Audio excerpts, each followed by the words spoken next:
Last year, 150,000 Texans applied for and got concealed handgun licenses. And so far this year, there's been a huge spike in the new requests for CHL permits. Fox 4's James Rose, talking to officials in Austin today, found out how many we're talking about and what they're doing to handle the spike. James.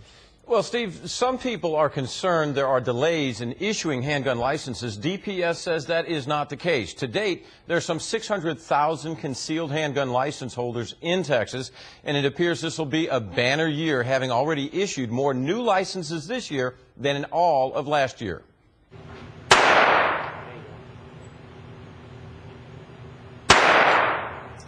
Peter and Jan Jung are at the Target Masters shooting range and gun shop in Garland. His wife Jan is shooting a handgun for the very first time.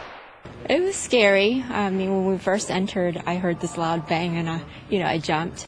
Peter got his concealed handgun license, or CHL, last year and says it took 6 months to get his license because he made mistakes on his application.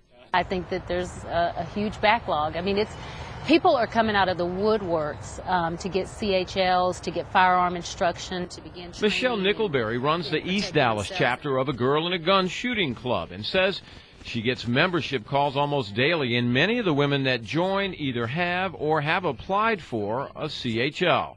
I've had some of my ladies say it's taken, 3 months, 4 months. Gentleman just a moment ago said it had been 3 months and he still hadn't got his license, and that's not uncommon. I'm hearing a lot of that. The owner of Target Master, Tom Manowitz, says the demand for CHL classes is huge. Under normal conditions, we generally fill a class 10 days to 2 weeks before that class. Our first-time classes right now, we're booking for the 3rd week of July, and this is the 1st week of May.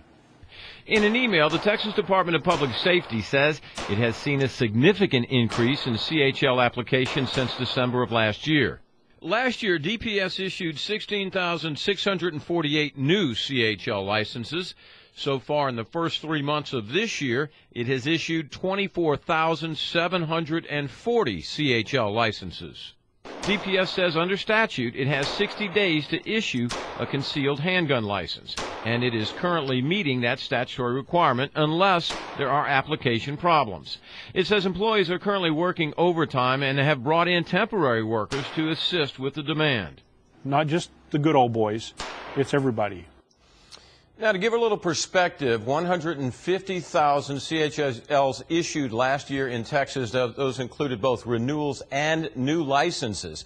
Now, out of that number, some 542 were rejected outright, Steve. All right, we hear a lot of talk about background checks, whether it be, guns purchased at gun shows or guns purchased or the CHLs. Talk about how stringent a background check for this type of thing. Is it pretty tough? This is much, much different than you buying a gun at a store. This is a whole different ball game, and it's extremely stringent. The background checks include federal, state, local inquiries, criminal history, addresses for the last 5 years, current and former employment history, and even fingerprints. And if there's any mistakes whatsoever on these applications, I can tell you it can take up to 6 months to get that CHL issued. All right, it'll be interesting to see by the end of the year what that number of CHLs issued is. All right, James, thanks.